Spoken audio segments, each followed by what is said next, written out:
Então, gente, vamos lá. Por incrível que pareça, a gente já está no nosso quarto encontro. Parece que foi. Ó, legal. Parece que foi esses dias que a gente começou, né? Eu não vou perguntar se vocês estão gostando, porque eu acho que ninguém vai ter a coragem de dizer que não tá. Então eu vou dizer o seguinte: eu estou curtindo, viu? Queria agradecer vocês aí. Eu já comentei no último encontro que a Anelisa disse assim: ela teve uma vez só aqui com a gente, né? Porque mora em São Carlos. Mas quando ela teve aqui, eu gostei bastante pela participação. Não tá bom? Opa! Ah, é... Aí a Anelisa teve aqui, ela falou, eu gostei bastante porque o pessoal participou e foi muito bom, né, a participação das pessoas. E até brinquei com ela, falei, olha, usualmente nas nossas classes o melhor é a participação das pessoas do que quem está falando aqui. Então, que a gente permaneça assim, tá? Então, qualquer contribuição que vocês venham a dar para o nosso encontro aqui será sempre bem-vinda. E contribuição nos dois sentidos. Pode ser uma contribuição em função de um complemento que eu vou falar, mas pode ser também a contribuição num contexto de confrontação. Não estou aqui como dono da verdade, embora esteja muito desejoso de passar só a verdade para vocês. Mas volta e meia pode ser que a gente cometa alguma gafe, algum erro aí. Então, por favor, fiquem atentos. Queria começar com uma oração. Senhor Deus, muito obrigado, Pai, por mais esse dia, por mais uma oportunidade de estarmos juntos como igreja, em Teu nome. Que o Senhor possa estar trabalhando em nós, que o Senhor possa estar trabalhando em nossos corações, que o Senhor possa estar quebrando os nossos corações, para que nós Te conheçamos ainda mais, com mais profundidade, que a Tua verdade nos liberte, que a Tua mão, ó Pai, nos empurre, nos encoraje para vivermos a vida que o Senhor tem para cada um de nós. Essa é a nossa oração, em nome do Teu amado Filho Jesus Cristo. Amém. Gente, então vamos lá. Para aqueles que já estão aqui nos 3 encontros, os primeiros slides tendem a ser um pouco repetitivos, mas é sempre na expectativa de que possa ter um ou outro que está chegando agora e não perca o bonde. Eu começo colocando o livro referência que a gente tem utilizado. Semana passada eu comentei isso, hoje eu vou comentar novamente, que a livraria da igreja tem esse livro disponível. Então, se vocês quiserem beber da fonte, o que eu recomendo fortemente, sugiro que comprem o livro, né? O livro definitivamente, ele vai ter mais profundidade, ele vai ter mais detalhes, coisas que não são muitas vezes possíveis ter nesses encontros aqui. O livro se chama Reflexões Cristãs, o autor é o C.S. Lewis. Né? Os próximos slides são aqueles que a gente não vai tocar, a não ser que sobre tempo, então eu deveria até ter retirado eles daqui. E a gente está no segundo tema de 9 temas que nós nos propusemos. Eu estava nos últimos dias trabalhando num dos temas e já deu para ver que a gente não vai conseguir abordar os 9 aqui. Então eu já tirei da minha cabeça isso e vocês vão ver que eu vou dar umas puladas e tal estratégicas em alguns temas e optei por trabalhar aqueles que de certa forma têm um nexo ou têm uma correlação maior entre eles. O primeiro que a gente abordou foi cristianismo e cultura e a gente agora no final da aula passada, a gente começou a trabalhar o segundo tema, que é religião, realidade ou substituto. Então, nós devemos ficar nesse tema, nesse encontro aqui. Como eu sou otimista, eu acredito até que talvez a gente consiga encerrar esse tema e ir para o terceiro. Mas, como comentei, também não vou correr para isso. O nosso propósito é que a gente venha realmente a ser tocado pelo Senhor, que a gente tenha as nossas vidas transformadas e tal, e isso é muito mais importante do que terminar um assunto aqui ou ali. Bom, então a gente vai estar falando sobre religião substituto original. Aqui é a parte que eu vou só rever um pouquinho com vocês, que a gente começou dando um fundamento, né? E o fundamento qual foi? O fundamento foi o seguinte, olha, todo e qualquer conhecimento, ele vem por uma dessas três fontes que estão ali. Ou vem pela autoridade, ou vem pela razão, ou vem pela experiência, né? E cheguei a comentar com vocês que cada um de nós, como pessoa, ou como família, ou como qualquer agrupamento, que pode ser uma igreja, que pode ser uma cidade, que pode ser uma nação, né? De alguma forma, o conhecimento se mantém vindo dessas três fontes: autoridade, razão e experiência. E um ponto importante aqui é entender assim, que mesmo o cristianismo trabalha dentro desse conceito. Então, nós vamos pegar aqui alguns textos das Escrituras para, basicamente, colocar as três fontes dentro de textos bíblicos. O primeiro deles é Mateus 28, né, onde o Senhor aqui está reivindicando a sua autoridade. Então, ele diz assim lá no final: Então Jesus aproximou-se deles e disse: Foi-me dada toda a autoridade nos céus e na terra. Portanto, vão e façam discípulos de todas as nações, batizando-os em nome do Pai, e do Filho e do Espírito Santo, ensinando-os a obedecer a tudo o que eu ordenei a vocês, e eu estarei sempre com vocês até o fim dos tempos. Então, se a gente olhar para o 19 e 20, basicamente ele está descrevendo para nós a nossa missão como cristãos. E no 18, basicamente, o que ele está dizendo é o seguinte: olha, vocês não vão estar sozinhos nisso, né? Eu tenho autoridade, né? Foi-me dada toda a autoridade nos céus e na terra, para que vocês, inclusive, consigam cumprir com esse chamado da grande comissão.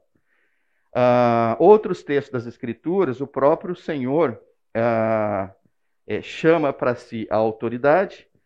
Em alguns outros trechos das Escrituras, as próprias pessoas veem que ele tinha autoridade. Para pegar o segundo exemplo, vocês se recordam quando o Senhor estava ensinando no templo, aonde rapidamente o povo conseguiu notar uma diferença entre o ensino de Jesus e o ensino dos fariseus. E o termo que é utilizado ali é o seguinte: ele ensinava com autoridade. Ele dizia, olha, ele era diferente dos fariseus. Ele ensinava com autoridade. Então, a autoridade, gente, é uma fonte de conhecimento, e a gente tem que entender que isto é diferente de autoritarismo, né? Autoritarismo, aliás, dentro do autoritarismo, pode até ser que tenha uma autoridade, pode até ser que você aprenda com ela, né? Mas autoritarismo e autoridade, eles têm uma grande diferença. Autoritarismo geralmente parte de um contexto de que existe um opressor e existe um oprimido. Então, toda pessoa autoritária, seja um pai, seja uma mãe, seja um pastor, seja um prefeito, seja um presidente, todos que têm como a característica serem autoritários, eles estão dentro de uma relação onde existem um opressor e existe um oprimido. Quando a gente fala de autoridade, isto não existe. Então, é uma das grandes diferenças. Eu quero diferenciar autoritarismo de uma pessoa autoritária de uma pessoa com autoridade. Uma pessoa com autoridade não oprime ninguém. Eu estou me recordando agora de um texto do Senhor Jesus, quando alguns começam a ir embora, porque gostaram daquilo que ouviram, né? E o Senhor, com toda a sua autoridade, diz o que para os seus discípulos? Se vocês quiserem ir embora também, fiquem à vontade. Né? Uma pessoa autoritária não faria isso de forma alguma. Uma pessoa com autoridade, ela faria isso tranquilamente. Né? Então, isso é muito importante que a gente entenda, né? A diferença entre o autoritarismo e a autoridade. Né? O autoritário e aquele que tem autoridade. Mas, enfim, isso é só um parênteses que fiz. Vamos para o outro. Assim como a gente falou de autoridade, vamos falar, enfim, da razão, uma outra fonte de conhecimento. Então, nessa aqui, eu peguei lá em Atos 17, quando diz assim, os bereanos eram mais nobres do que os tessalonicenses, pois receberam a mensagem com grande interesse, examinando todos os dias as Escrituras, para ver se tudo era assim mesmo. Então, aqui você tem uma igreja, a igreja de Bereia, aonde uma autoridade, quando ia ministrar para eles ouviam aquela autoridade, mas ao mesmo tempo, olha, vamos checar para ver se aquilo que ele está falando condiz. Então, eles iam numa fonte de conhecimento racional, que eram as próprias escrituras, né, para avaliar o seguinte, isso está batendo com isso? O cara está falando lé com cré? Né? Então, a busca de uma razão, de uma reflexão, para verificar se aquele conhecimento é um conhecimento adequado ou não, era algo que era feito pelos bereanos. Se a gente pegar em Romanos 12, a gente vai ver uma coisa parecida com isso, quando ali Paulo diz assim, que olha, que a ideia é que o seu culto seja, Romanos 12, né, que o seu culto seja racional. Então, a razão é algo que é extremamente interessante como uma fonte de conhecimento, e que nós devemos utilizá-la. Né? Aqui, talvez só para fazer um parênteses, logo a gente... quer dizer, eu pessoalmente não tenho tanto contato, a não ser um contato via mídia, né? Mas a gente começa a enxergar alguns líderes, né, espirituais que têm muita dificuldade em trabalhar com o contexto do racional, da razão em si. Eles gostam da ideia daquilo que eles falam seja a fonte única da verdade. Né? Isso não é interessante. Né? Marcelo? Essa linha tem um texto lá em Isaías 22. Você ia falar? Não, vai lá. É engraçado que o convite da graça, ele fala de graça, mas olha como ele começa. E depois de arrazoemos do Senhor. E aí ele fala, entre os vossos pecados, como escarlata, ele começa assim, vamos raciocinar. Ótimo, muito obrigado. Né? Isso é muito relevante, gente. Né? O Senhor não nos concedeu essa massa cinzenta aqui à toa. Né? E, na verdade, é legal isso, porque assim, é um estímulo. Né? Olha, vamos pensar junto. Né? E o terceiro é aquele que a gente comentou, da passagem lá de João Batista, quando João Batista está preso e pede para que alguns mensageiros vão até Jesus, basicamente para certificar se ele era ou não era o Cristo. Né? Então a gente chegou a abordar essa beleza do aspecto do Senhor tratar com alguém que a princípio ele tinha exaltado, dizendo, olha, nascido de mulher, não tem ninguém como ele. Né? E agora essa pessoa especificamente é aquela que será que ele é mesmo o que tinha que vir? O que haveria de vir? Né? Mas a resposta é uma resposta baseada num conhecimento experimental. Vamos dar uma olhada ali. Ó. Então ele respondeu aos mensageiros, voltem e anunciem a João o que vocês viram e ouviram. Os cegos vêm, os aleijados andam, os leprosos são purificados, os surdos ouvem, os mortos são ressuscitados e as boas novas são pregadas aos pobres. E feliz é aquele que não se escandaliza por minha causa. Então aqui está a terceira fonte de conhecimento. O que ele está dizendo aqui? Ele não está, nesse momento, chamando por uma coisa racional, Nesse momento, ele não está chamando sequer pela sua autoridade. Aqui, basicamente, ele está chamando pela sua experiência. Olha, vocês estão vendo isso aqui? Vocês estão experimentando isso aqui? Então, olha, então vai lá e diga para ele que essa é a experiência que está acontecendo. Né? Na expectativa que, baseado na experiência, ele voltasse a ter a sua fé fortalecida. Então, isso fecha esse panorama. Eu gostaria muito, né, que em algum momento cada um de nós fizéssemos esse exercício para saber, ó, que tipo de ser eu sou, né?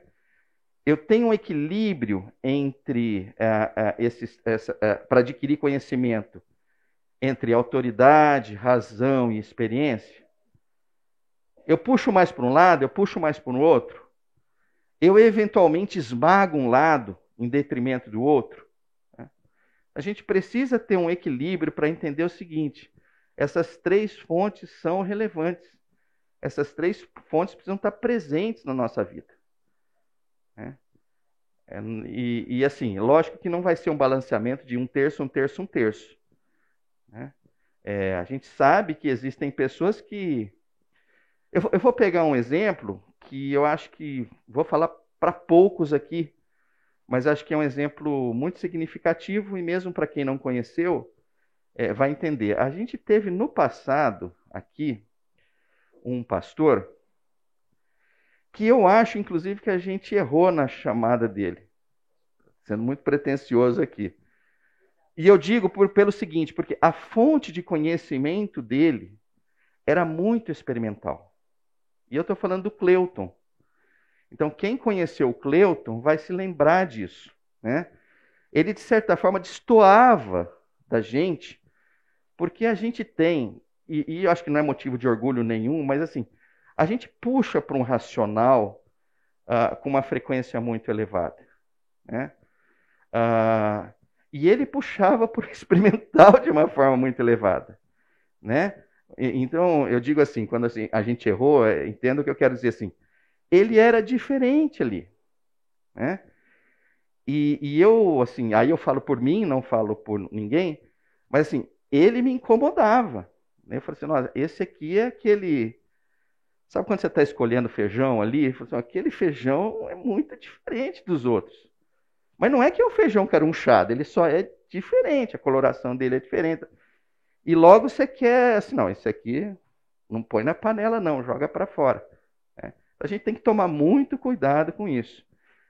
Aí só estou voltando nisso também, porque a gente colocou isso, acho que foi no segundo encontro, no terceiro encontro, eu sei que pelo menos uma pessoa atendeu a minha sugestão, que foi o Marcelo, quando eu falei assim, olha, eu acho que vocês deveriam ouvir a Vanilda Bordieri, né?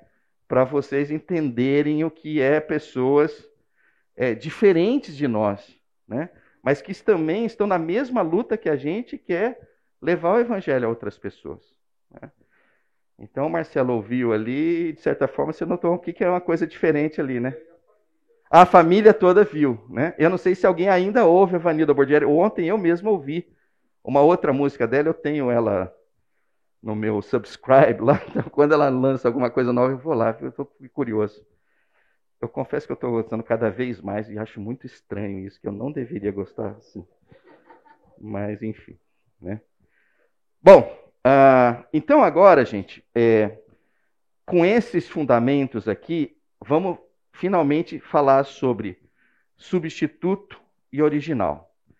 Aí a gente começa com esse texto do C.S. Lewis, quando ele diz assim, é um finalzinho, aí eu vou contar a história, coisa que eu já fiz um pouco mais rapidamente, agora eu vou falar com um pouco mais de detalhe, que ele diz assim, ó, esse exemplo é ainda melhor do que o anterior, pois um disco de gramofone,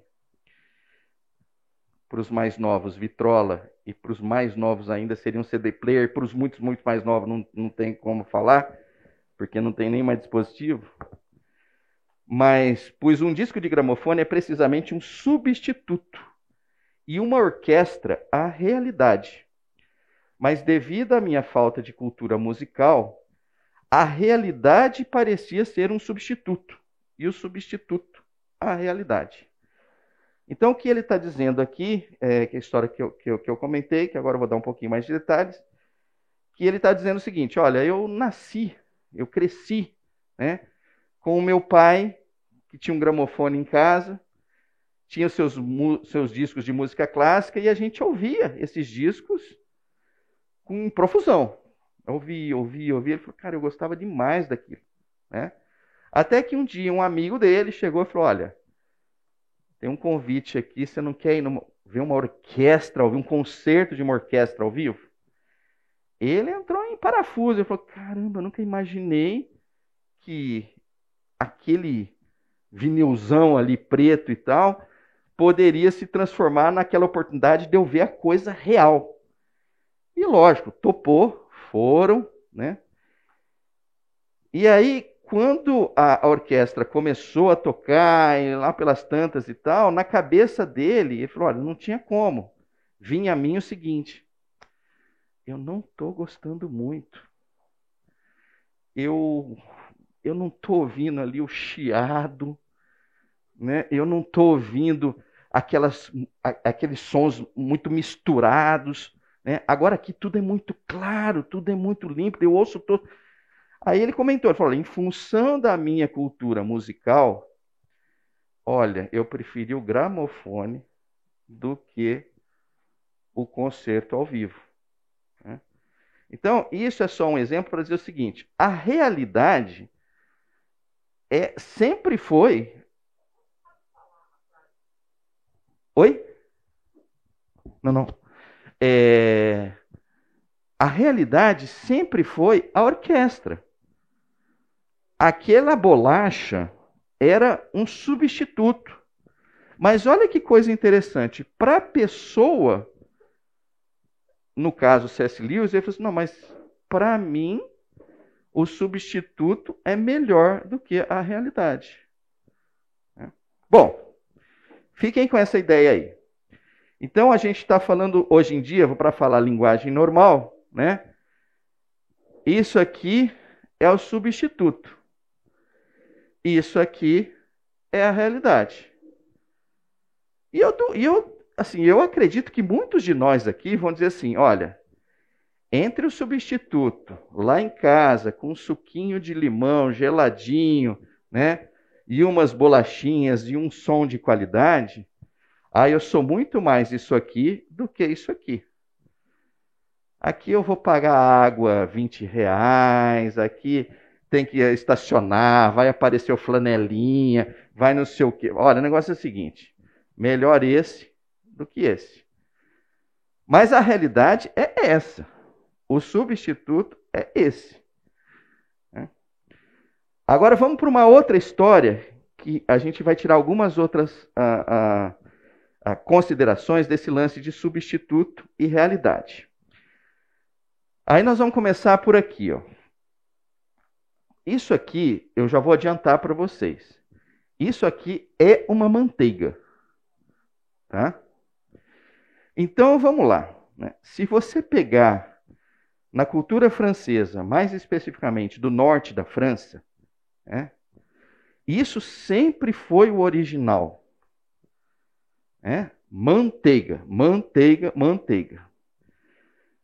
Até que chegou Napoleão III, que não era parente nem do Napoleão original, nem do filho dele, mas que também tinha o nome de Napoleão, e olhou o seguinte, falou, poxa vida, esse produto aqui, a manufatura dele e os ingredientes dele faz sê-lo um produto caro.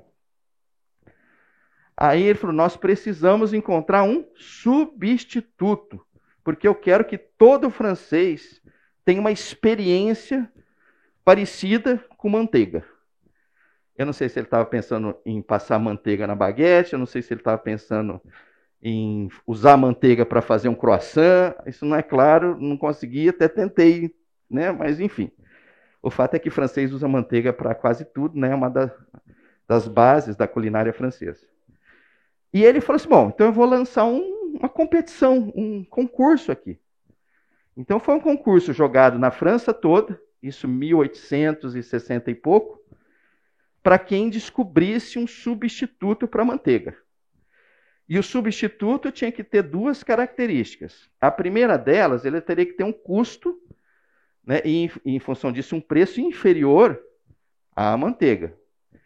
E a outra coisa também é que o ideal seria que ela não criasse ranço tão rápido quanto a manteiga. A gente sabe da loucura que é manteiga no Brasil, né? A gente nunca sabe se põe ela para fora ou para dentro da geladeira, né? Aí um dia você vai passar, pão tá duro pra caramba, você fala, não dá. Aí você põe fora da geladeira. Aí no outro dia você vai comer, tá aquele óleo, você fala, oh meu Deus. Então assim, ele queria mais ou menos resolver um pouco essa questão, né? Olha, não era para criar ranço tão rápido quanto criava a manteiga. E aí um químico, né, ganhou e criou a coisa que nós chamamos hoje de margarina. Agora, só uma curiosidade. A margarina original que ele criou ainda tinha proteína animal. Então não era exatamente a margarina que a gente consome hoje, que é basicamente proteína vegetal. Né? Talvez, né? Senão já nasceria. É verdade, é verdade. Acho que como não tinha toda essa lance de veganismo, acho que deu chance dele continuar ficando com a proteína animal. Mas, evidentemente, o que ele estava pegando do animal ali eram aquelas partes que eram mais baratas do que as utilizadas para a manteiga original. E ele deu o nome de margarina, até porque foi interessante, né? Margarina, isso eu peguei, gente, eu não entendo nada de francês, então isso eu li, tá? E margarina no francês é pérola. Por quê? Porque a cor dela era mais... lembrava uma pérola. E, de certa forma, acho que se mantém até hoje, né? Você pega a manteiga e a margarina, às vezes você tem dificuldade, mas geralmente a cor define. A manteiga é mais amarelada e a margarina, geralmente, é mais clara, mais branca em si, né? Então, ele criou isso. Beleza, tá bom. Criou. O que aconteceu?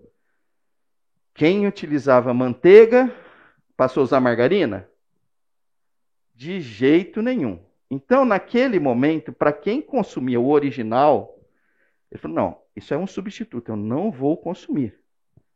Então, aquele substituto só serviu para assim, eu queria mesmo era comprar manteiga, mas eu não tenho dinheiro e eu compro a margarina. Então, para a sociedade francesa, o que aconteceu? A margarina passou a ser consumida só em momentos de grande crise, como, por exemplo, durante as guerras. Então, durante as guerras, Primeira e Segunda Guerra, tinha que racionar comida. Então, no que tinha que racionar comida, né? Aí já não me lembro se era na Primeira ou na Segunda Guerra, tinha lá 50 gramas de manteiga por família e 150 gramas de margarina por família. Então, durante aquele período, o pessoal consumia danada margarina. Passava a guerra, as condições melhoravam, não consumia mais a margarina. Mas isso é muito interessante, porque para ver como é que isso depende de povo para povo. Os alemães que estavam ali do lado se apaixonaram pela margarina. E isso é extremamente interessante. No caso dos alemães, o consumo de margarina era elevado, independente se o cara tinha ou não condições de comprar. Ele gostou mais do conceito da margarina em si. Talvez isso explique a culinária francesa da culinária alemã, não sei. Mas isso só para dizer o seguinte, o mesmo produto dentro das mesmas circunstâncias, para uma nação, eu quero o original. Para outra nação, nossa, o substituto é melhor do que o original. Essa história toda está nessas letrinhas aqui que não vou pedir para vocês lerem, porque eu já comentei boa parte do que estava aqui. Pedro, mas você está pequenininho aqui, por que você botou se ninguém consegue ler nada? Então vou aproveitar esse gancho para dizer para vocês o seguinte. Eu publiquei no Facebook as 3 aulas anteriores. E pretendo publicar a 4ª agora. Então ali eu encontrei como uma fonte temporária para vocês acessarem. A fonte definitiva é no próprio site da igreja, que o Fábio está aqui, eu vou perguntar, Fábio, quanto tempo leva para chegar lá no site da igreja? Então pronto. Então acabou. Então quarta-feira lá terão as 4 aulas. Tá? E eu entendi que você já fez uma cobrança para mim, né? Do tipo assim, você não me mandou, né? E é verdade, não mandei. Então a culpa é minha, viu, gente? Né? Valeu, Fábio. Obrigado. Olha, só recorram ao pastor em último caso, tá? Vocês não querem levar a chambada aí? Olha, não, brincadeira. Ah, então tá bom. O que não é assunto dessa classe, então nós vamos para frente. Porque se fosse, nós íamos parar aqui, né? Bom, gente, então tudo isso, esses exemplos em si, eram só para mostrar para vocês esse aspecto de substituto original. E se vocês olharem, ao longo das nossas vidas está cheio disso. Substituto original, substituto original. Mas o que nos interessa aqui é de falar sobre substituto e original para aquilo que nos interessa, que é o nosso relacionamento com o Senhor Jesus Cristo, né? A nossa profissão de fé como cristãos. Então, neste ambiente aqui, agora nós vamos procurar tentar botar substituto e original. Então, vamos começar por aqui. Ó. Para as letras ficarem grandes, eu botei em 2 aqui, tá? Então, esse aqui é a continuação desse aqui. Então, diz assim, né? Essa é a conversa do Senhor Jesus com a mulher samaritana. Disse a mulher, Senhor, vejo que é profeta. Nossos antepassados adoraram neste monte. Mas vocês, judeus, dizem que Jerusalém é o lugar onde se deve adorar. Jesus declarou, creia em mim, mulher. Está próxima a hora em que vocês não adorarão o Pai, nem neste monte, nem em Jerusalém. Opa, volta aqui. Vocês, samaritanos, adoram o que não conhecem. Nós adoramos o que conhecemos, pois a salvação vem dos judeus. No entanto, está chegando a hora, e de fato já chegou, em que os verdadeiros adoradores adorarão o Pai em espírito e em verdade. São estes os adoradores que o Pai procura. Deus é espírito, e é necessário que os seus adoradores o adorem em espírito e em verdade. Então, essa conversa maravilhosa aqui, eu vou procurar extrair só aquilo que nos interessa, que é o que era substituto e o que era o original. Então, o substituto, e aí eu estou falando basicamente, nesse momento, de local. Então, existia, em função da limitação daquele povo, em função de que o Senhor ainda não tinha sido encarnado, né?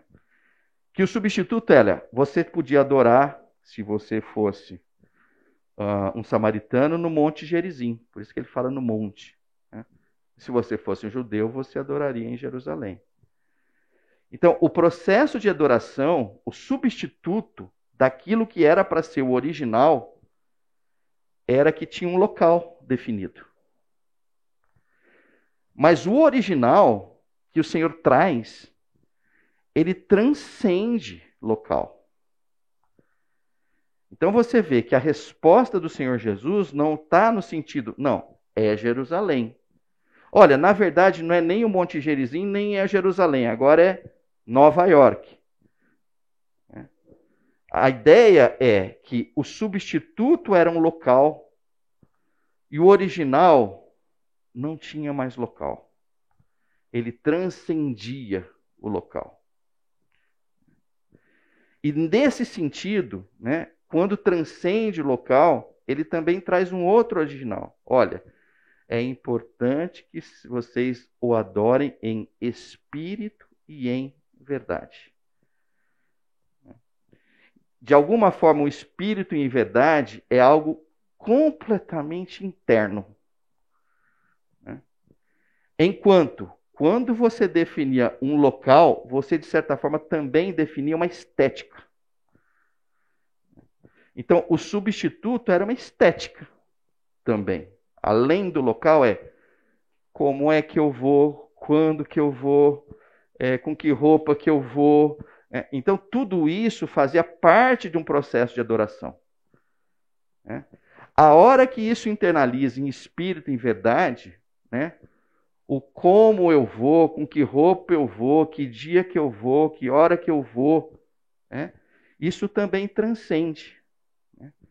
Ou seja, nós podemos adorar ao Senhor segunda, terça, quarta, quinta, sexta, sábado. De manhã, à tarde ou à noite. Se eu estiver em Campinas, se eu estiver em São Carlos, se eu estiver em São Paulo ou qualquer outro local. Ah, mas e eu devo estar vestido como? Olha, você pode inclusive não estar vestido. Quer dizer, desde que você esteja sozinho, né? A princípio, né? Mas o ponto essa expansão, de alguma forma, é o original. E quando eu digo original, assim, é aquilo que o Senhor sempre quis. O Senhor nunca quis um local. Acabou, acontecendo de ter um local. Acabou de acontecer uma forma. Mas o que o Senhor queria era uma coisa que transcendia tudo isso. E que fosse principalmente interior. Isso é muito interessante porque, de alguma forma, bate com aquilo, são 10:07, eu vou parar por aí. Isso é muito interessante porque bate com uma coisa que eu comentei com vocês, eu acho que foi no nosso segundo encontro, quando eu trouxe 2 exemplos de mulheres que são conhecidas por todo mundo, que é a princesa Diana e que é a Madre Teresa de Calcutá. Vocês se lembram desse exemplo? Então, 2 pessoas que tiveram trabalhos sociais muito representativos, que basicamente nós conhecemos essas pessoas via mídia, seja televisiva, seja jornal, enfim, elas aparecem em tudo quanto é lugar com muita frequência. E a ideia que eu trouxe ali, qual foi? Falei, olha, é o seguinte, quem é que pode ser a princesa Diana? Olha, basicamente, talvez 2 ou 3 mulheres que tenham nascido lá, que fizessem parte da corte, que casasse com o interesse da rainha, até porque do próprio príncipe parece que ele nunca foi muito interessado nela, Mas, enfim, ali era um caminho extremamente exclusivo e restrito. Em compensação do outro quem é que pode ser uma Madre Teresa de Calcutá? Qualquer um. Porque ali está muito mais uma não ter algo que você tem, do que na princesa Diana, que é ter algo que você não tem. Então, o caminho da graça se manifesta aqui também entre o substituto e o original. Se a gente tivesse ainda no substituto, olha, quando que é a próxima excursão para Israel? Porque nós precisamos ir lá adorar em Jerusalém. Mas nós não estamos mais no substituto. Nós voltamos ao original. Todos nós, a qualquer momento, podemos nos voltar ao Senhor com o coração sincero e adorá-lo. Então, isso é aquilo que sempre esteve na cabeça do Senhor e que na era da graça superabunda. Então, esse é um primeiro, depois a gente vai para mais 2 exemplos dentre o substituto original. No intervalo, Hebreus 10 veio à tona em função desse texto e disso que a gente considerou, e casa perfeitamente. Então, eu vou pedir. Eu estou ruim de vista, não está aqui ainda, acho que ele foi ao banheiro. Isaac, leia para a gente Hebreus 10, por favor.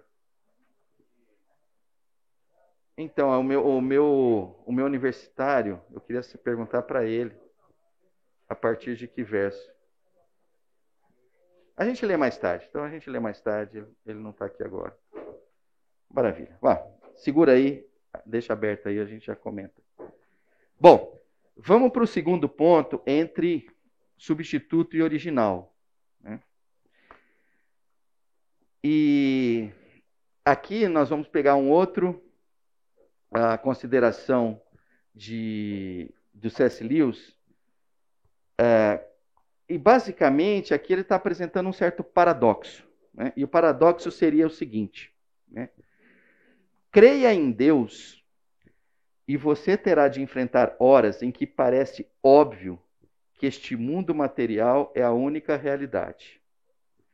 Descreia nele e você enfrentará horas em que este mundo material parece gritar para você que ele não é tudo. Então, de alguma forma, a gente, crendo ou não crendo em Deus, nós somos empurrados para uma ou para outra realidade. Então, quando nós cremos, nós somos às vezes empurrados para uma realidade de que, olha, tudo que existe é o material. E quando nós não cremos no Senhor, algumas coisas acontecem na nossa vida e você não é possível que não existe alguma coisa além do material. Então, dentro desse paradoxo aqui, que eu vou pegar a ideia do original e do substituto com o 2 Coríntios 4. Né? Aqui Paulo diz assim, assim, então tem toda uma ideia que vem por trás, mas que a gente não vai tocar agora, ele diz assim, fixamos os olhos não naquilo que se vê, mas no que não se vê. Pois o que se vê é transitório, mas o que não se vê é eterno. Antes de entrar no tema, eu gostaria só de dizer uma coisa que eu achei tão legal nesse texto, quando assim, ó, fixamos os olhos não naquilo que se vê. Mas caramba, os meus olhos eu só consigo fixar naquilo que eu vejo. E aqui ele está dizendo, olha, fixe os seus olhos naquilo que você não vê. Na verdade, num contexto assim, olha, coloque a tua atenção, né? Coloque o teu foco naquilo que você não vê. E é lógico que ele dá uma razão para isso. Olha, aquilo que você está vendo é transitório. Está aqui agora, mas dali a pouco não está mais. Mas tem várias coisas que você não vê, que olha, está aqui agora e vai estar aqui na eternidade. Então, o contexto aqui de substituto original vai na seguinte linha. O substituto é o que nós vemos. É o que é transitório. Mas o original é aquilo que nós não vemos. E isto é eterno. E de alguma forma, a gente é tentado pelos nossos olhos, né, a nos confundirmos com isso. Então, quando damos uma atenção absurda para aquilo que nós estamos vendo, né, nós estamos perdendo o foco para não dar a atenção merecida para aquilo que a gente não vê. Eu vou dar um exemplo aqui, vamos ver se casa um pouquinho. Né? Quando uma das nossas meninas, e aí depois a gente acabou fazendo com as outras duas, então foi com a Anelisa, né?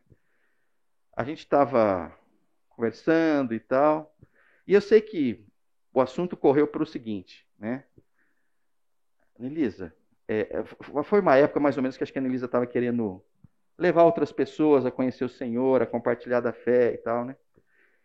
E me lembro de ter comentado o seguinte, falando, Anelisa, amanhã, a hora que você chegar na escola, procura olhar para o semblante, procura olhar para a carinha das tuas amigas, né?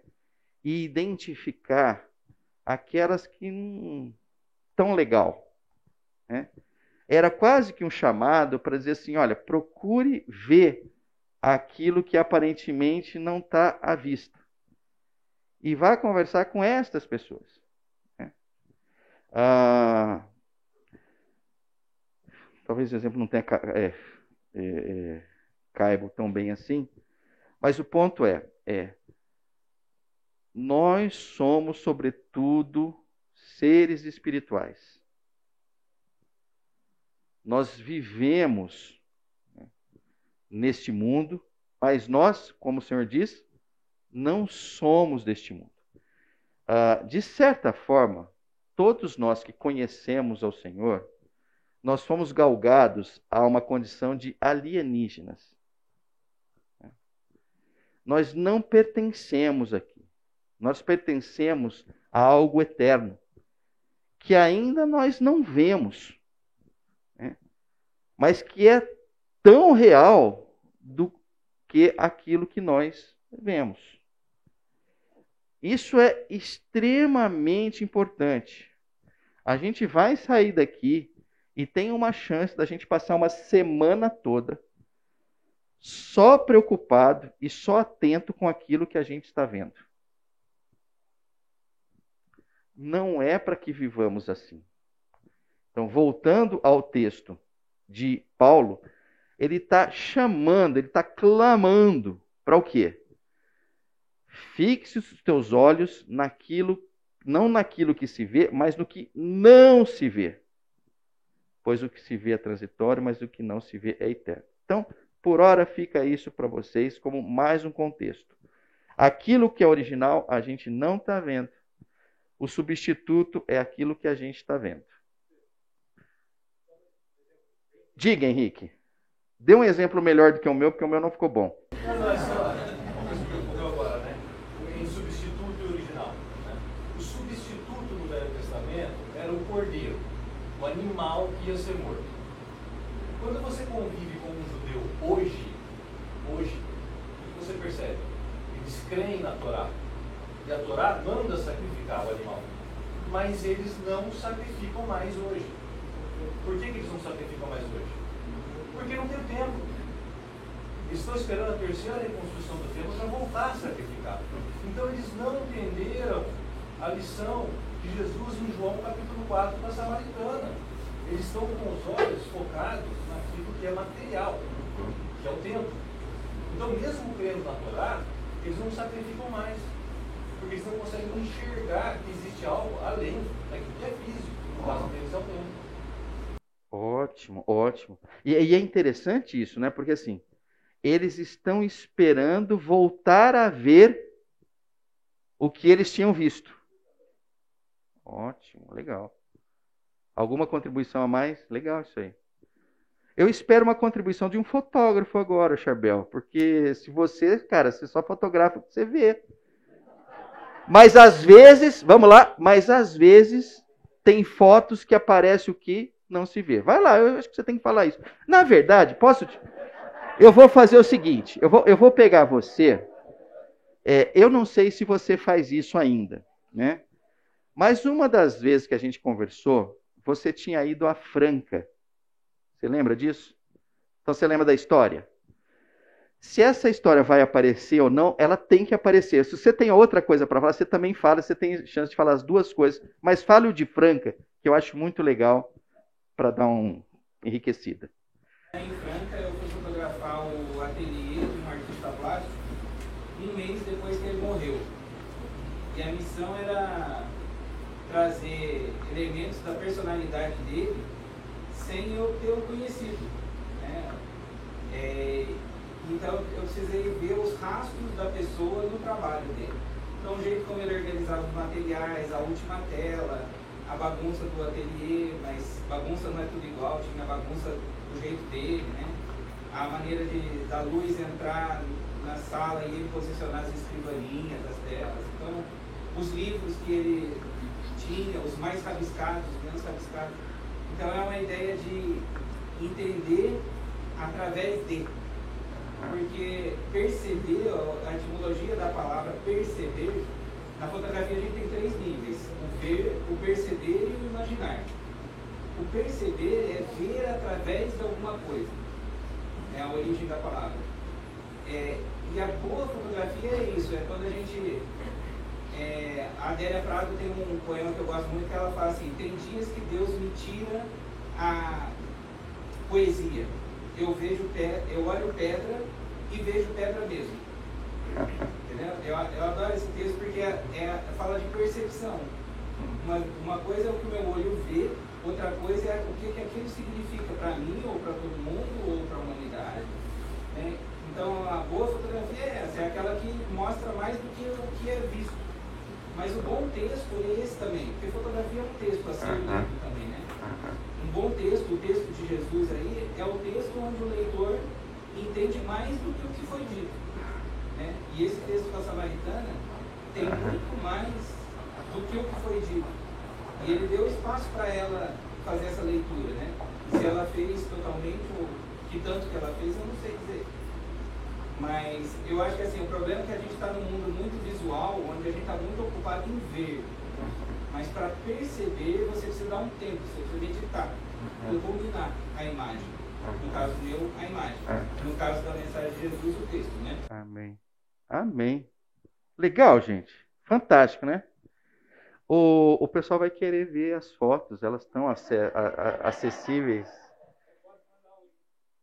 Então tá bom. Eu sugiro o seguinte: vocês vão perceber. Realmente o trabalho ficou sensacional. Bom, legal. Ô, Chabel, muito bom, viu? Obrigado. Vou usar mais, viu? Bom, agora, gente, é o seguinte. Agora nós vamos para o terceiro, se eu não me engano, é o último. Acho que tem 3 ou 4, mas enfim. Esse é o terceiro, né? Que são 2 textos que eu vou ler em sequência do C.S. Lewis. Tá? Ele diz assim: há coisas... Então, eu preciso que vocês prestem bastante atenção aqui, que é um pouquinho longo. Tá? Há coisas, digamos, em aprender a nadar ou a escalar que parecem perigosas e não são. Seu instrutor lhe diz que é seguro. Você tem boas razões, à luz de experiência passada, para confiar nele. Talvez você possa ver por si mesmo, por sua própria razão, que é seguro. Mas a questão crucial é... Então, eu vou só voltar aqui. Ó. Então, aqui...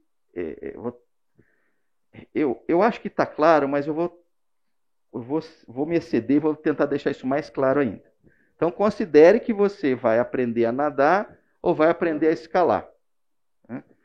A princípio, são 2 atividades que você não tem domínio, é para você ter um pouco de receio. Você não quer morrer afogado e você também não quer cair lá de cima. Mas na medida que você tem um instrutor e que você confia nele, e que você começa a praticar, logo você começa a tirar o medo.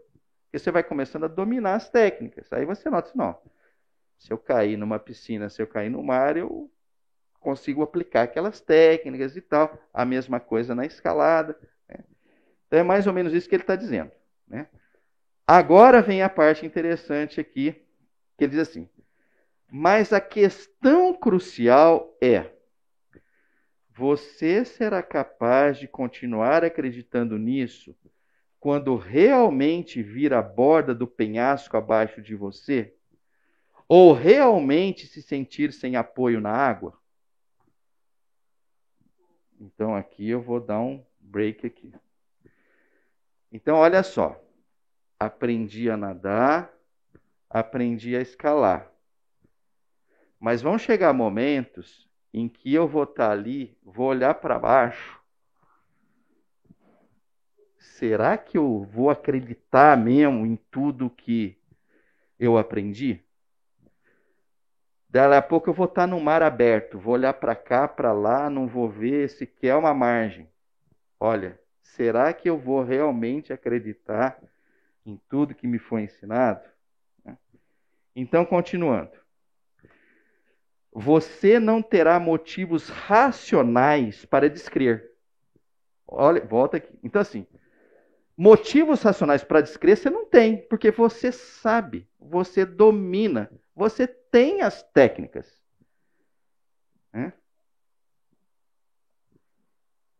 São seus sentidos e sua imaginação que atacarão a crença. Aqui, como no Novo Testamento, o conflito não é entre fé e razão, mas entre fé e visão. Podemos enfrentar coisas que sabemos ser perigosas se elas não parecerem muito perigosas. O nosso problema real, frequentemente, é com coisas que sabemos ser seguras, mas que parecem assustadoras. Então, isto aqui é algo muito, muito interessante, né? Me faz, quando eu olho para esse texto aqui, me faz lembrar minha conversão lá pelos idos de 83, ou seja, faz uma baita de um tempo, quando, imagino que deve ter sido 1 ou 2 anos depois, um senhorzinho sensacional chamado Seu Simões, que nos ensinava lá as escrituras e tal, ele trouxe, eu não sei se era dele, eu imagino que não tenha sido, porque depois eu acabei ouvindo alguma coisa parecida por aí, então ele deve ter pego de alguém, que ele dizia o seguinte: olha, eu vou procurar explicar para vocês o que é fé. Né? Aí ele explicava da seguinte forma: olha, imagina que lá na Foz do Iguaçu chegou alguém ali e lançou um cabo de aço que passava ali por baixo a maior catarata de lá. Lançou, jogou, fixou. Aí ele pegou uma bicicleta e atravessou ele. O pessoal olhou e tal, falou: cara, esse cara é demais. Esse cara é sensacional. Esse cara é estupendo. Aí ele pegou, voltou. Enfim, fez 2, 3 vezes isso e tal. O pessoal já o estava aclamando. Né? Até que ele chegou para um dos que estavam vendo lá e falou assim: e aí, confia? Pô, você faz isso aí o dia inteiro, não vai cair, você já fez tantas vezes. Tá? Ele falou: perfeito. Então agora senta aqui em cima e nós vamos juntos. Né? Então, essa é a diferença da coisa. Né? No aspecto da razão, todos que estavam ali tinham certeza de que, cara, ele não ia cair de lá nunca. Cara, ele foi, voltou, papá. Né? Agora, na hora que ele te chamou para você ir por cima, né, você fala assim: mas caramba, então assim, a razão não era o problema. O problema era a visão. Né? E, de alguma forma, esse é o grande problema que nós temos. Né? Às vezes a gente fala muito entre conflito, entre fé e razão. Pelo menos para nós, aqui na IBFonte, volta e meia, nós não temos tanto problema com a razão. Né? Mas o problema, muitas vezes, que nós nos deparamos é com a visão. Né? Uma visão assustadora, né? Ela muitas vezes nos impede de viver aquilo que o Senhor gostaria que nós vivêssemos. Eu vou pegar um mais recente, e eu recomendo a todos. Tem uma entrevista do Amir Klink. Eu acho que é no programa chamado Provoca, do Marcelo Taz, que ele faz na TV Cultura. Posso estar confundindo porque recentemente ele entrevistou a filha dele, né, que também está trilhando os mesmos caminhos do pai. Né? Mas, voltando ao pai, ele comentou, o Amir Klink, um momento, ele comenta assim, ele falou: olha, quando eu já estava em alto mar, né, de certa forma eu estava uma certa calmaria, deu uma sensação de que eu ia conseguir dar a volta que eu tinha considerado. Né? Até que o tempo começou a mudar. Né? Aí ele falou: olha, chegou uma hora que as ondas já tinham por volta de 1 metro. Né? E eu estava ficando bem assustado. Né? No caminhar, na navegação dele, chegou uma hora que as ondas tinham 5, 6 metros. Né? Aí ele olhava para trás, pelas ondas de 1 metro, e falou assim: poxa vida, essa aqui eu já tinha me acostumado com ela. Né? Agora essas aqui, não. Né? E de alguma forma, eu só estou usando isso para dizer o seguinte: muitas vezes nós acostumamos até com alguns perigos. Né?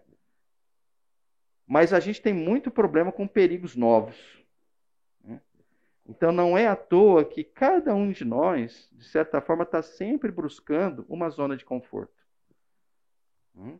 As zonas de conforto são locais agradáveis, são locais que nós temos uma coisa chamada, ou nós temos a sensação de uma coisa chamada controle. E se a gente olhar para as Escrituras, para aquelas pessoas que a gente olha ali como heróis da fé, se tem uma coisa comum a todos eles, era que o Senhor fazia muita questão de tirá-los da zona de conforto e expô-los em situação de nenhum controle. Isso não mudou de lá para cá. A nossa profundidade no relacionamento com o Senhor, ela aumenta na medida que nós deixemos as nossas zonas de conforto. Então, as nossas zonas de conforto pode ser aquilo que eu, entrego para a igreja local. Eu resolvi entregar essa oferta e eu tenho a participação nesse ministério. Bom, é isso. Então, eventualmente, você pode ter chegado numa zona de conforto, mas provavelmente o Senhor não quer que você fique nisso. O processo de santificação, ele é contínuo. A zona de conforto, muitas vezes, impede que a gente entre nesse processo de uma forma como o Senhor espera. Agora, o Senhor é sábio, O Senhor sabe que se nós estivermos numa zona de conforto por muito tempo e não resolvermos sair por conta própria, Ele muitas vezes acaba nos tirando. Então, é um parente que é acometido de uma doença, é um emprego que era sólido e que hoje já não mais existe, era uma clientela que era cativa, que dali a pouco não aparece mais ninguém. Acho muito importante a gente entender o seguinte, entender a mensagem de Paulo quando ele diz assim: tende por motivos de muita alegria o passardes por provações. Então, eu ouso dizer o seguinte, que a nossa maturidade está muito relacionada a esse sentimento. Está tudo ficando preto. Aleluia, Senhor. Vou aprender pra caramba. Começou a chorar ou querer determinar, passa logo, sai daqui. Não é algo maduro. Então, curtir a dificuldade, se alegrar com a provação, é uma amostra de maturidade espiritual. Quando tudo está redondo nas nossas vidas, não está bom. Nós precisamos ou nós mesmos nos movermos, o que eu acho que é muito sábio isso da nossa parte, nós nos expormos a novos desafios, mas caso não o façamos, a tendência é que o Senhor vai fazer isso por nós. Mas enfim, eu vou para frente aqui para terminar essa parte do substituto. Hebreus 11. Sem fé é impossível agradar a Deus, pois quem dele se aproxima precisa crer que ele existe e que recompensa aqueles que o buscam. Pela fé, Noé, quando avisado a respeito de coisas que ainda não se viam, movido por santo temor, construiu uma arca para salvar sua família.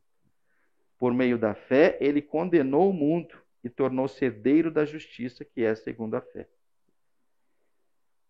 Eu podia ter pego outros heróis aqui, não o imediato aqui no verso 7 e tal, mas esse de Noé me impressiona demais, porque eu fico imaginando, essa arca não foi construída do dia para a noite.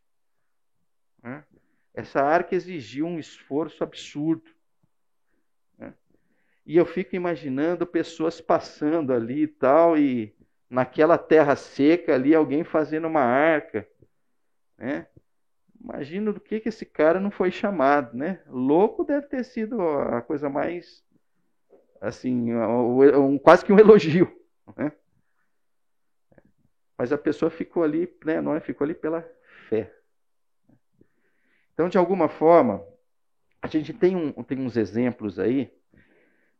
Nossa, eu adoraria dar esse exemplo, mas a pessoa que está aqui não está aqui, então não dá nem para pedir para ela. Mas a semana que vem eu vou pedir para ela, se ela deixar, eu comento, né? Mas a gente tem vários casos aqui que me deixam muito, assim, reafirmam a minha satisfação em estar com vocês, pelas opções que muitos fizeram aqui de confiar no Senhor, apesar das consequências que supostamente viriam em função disso. Eu vou trazer esse exemplo porque eu vou convencê-la a deixar compartilhar semana que vem. Me lembra disso. O nome da pessoa começa com C. Tá? Então, beleza. Tá joia. Beleza. Então, gente, o que eu quero dizer aqui é o seguinte, ó. Entre substituto e original, né, o original é a fé. O substituto é a visão. A gente precisa entender o seguinte, né? Vamos pegar o caso de Tomé, né? Tomé é um caso clássico desse substituto e desse original, né? É alguém que chegou para o Senhor e falou assim: Senhor, eu preciso tocar, né? Me dá essa oportunidade, né? E naquela graça abundante do Senhor, o Senhor permite que Tomé toque, né? Mas depois o Senhor fala uma coisa muito legal. Olha, feliz aquele que não precisa disso. Não precisa ter essa experiência de apalpar. Então nós precisamos entrarmos nesse caminho de fé, e esse caminho de fé ele está completamente relacionado a riscos, né? Então, se você é uma pessoa que fala assim, nossa, mas eu queria medir a minha fé, né? Eu diria para você o seguinte: nos últimos meses, que coisas arriscadas você fez? Olha, é o seguinte, estou com uma aplicação ali na renda fixa, não, é pouco risco, né? Olha, na verdade, sim, eu botei todas as minhas ações na Petrobras. Falei, opa, aí já pode ser uma coisa interessante, né? Mas, enfim, eu estou usando isso aí porque é uma das coisas recorrentes para quem consegue ter alguma aplicação, consegue ter algum recurso, né? O cara que está cuidando do seu patrimônio ali, ele pergunta, né? Ele falou, vamos analisar, a primeira coisa que ele fala, vamos analisar o seu perfil, não é? Aí pergunta isso, pergunta aquilo, pergunta aquilo, pergunta aquilo, pergunta aquilo, pergunta aquilo, né? A expectativa qual é? Olha, você tem um perfil conservador, um perfil moderado, um perfil tolerante a pequenos riscos e um perfil arrojado, é o termo legal, né? Arrojado, né? Eu diria para vocês o seguinte, né? Nós cristãos, nada menos do que arrojado serve para nós. Né? Nós precisamos entender isso. Quando nós optamos por Cristo, nós optamos pelo perfil arrojado. Não condiz com a gente um perfil conservador, um perfil moderado. Não condiz. Né? Nós precisamos ter esta clareza. Né? Na medida que a gente tem essa clareza, a gente começa a arriscar. Arrisca, arrisca. Né? Isto é importante para o nosso crescimento. A expectativa do Senhor é de nos ter plenamente. Nós não temos o direito de dar 90% da nossa vida para o Senhor. Nós não temos direito de dar 99% das nossas vidas para o Senhor e reter 1%. Né? Então, outro exercício que eu diria para vocês que vale a pena fazer é o seguinte. O que é que você não abre mão de jeito nenhum, não consegue entregar para o Senhor, mas nem a pau? Faz uma lista, né? Em alguns vai sair a minha esposa, meu filho, a minha filha. O outro vai sair o meu emprego, o outro vai sair as minhas aplicações, o outro vai sair a minha casa, num condomínio fechado, o outro vai sair... Enfim, vão sair coisas diferentes de cada um de nós. Né? Minha leitura, que depois que fizeram essa lista, né, entreguem isso ao Senhor. Eventualmente, em alguns casos, abra mão. Tem um autor que eu gosto muito, chamado Richard Foster. Ele tem um livro chamado Celebração da Disciplina. Nesse livro, aliás, eu recomendo esse livro para todos vocês, tá? Eu gostaria muito que vocês lessem, né? É um livro muito legal porque ele vai pegando, a princípio, assim, ele vai pegando todas as disciplinas espirituais e ele dá ali, sei lá, 10, 15 páginas para cada uma das disciplinas. Você vai notar que, é lógico, ele não consegue entrar em nenhuma disciplina com grande profundidade. Mas o que eu acho muito interessante é que é uma lista exaustiva das disciplinas. E aí você vai ver, eu acho assim, eu garanto para vocês um crescimento espiritual. Eu garanto. Se vocês lerem esse livro, eu garanto para vocês que vocês vão crescer espiritualmente. Mas tem uma disciplina que ele chama de disciplina da simplicidade. E nessa disciplina da simplicidade, porque é legal porque no final ele dá um exercício assim, né? Na verdade, até esse livro, depois foi criado um conjunto de estudos bíblicos e tal, muito legal também. Mas no da simplicidade, ele diz assim, olha, entra no caminho da simplicidade procurando um objeto que você tem uma certa paixão por ele. E aí entre na experiência de dar isso para alguém. Você vai sentir umas coisas tão malucas dentro de você, né?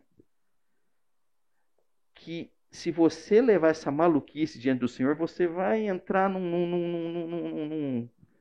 numa condição diferente. Né?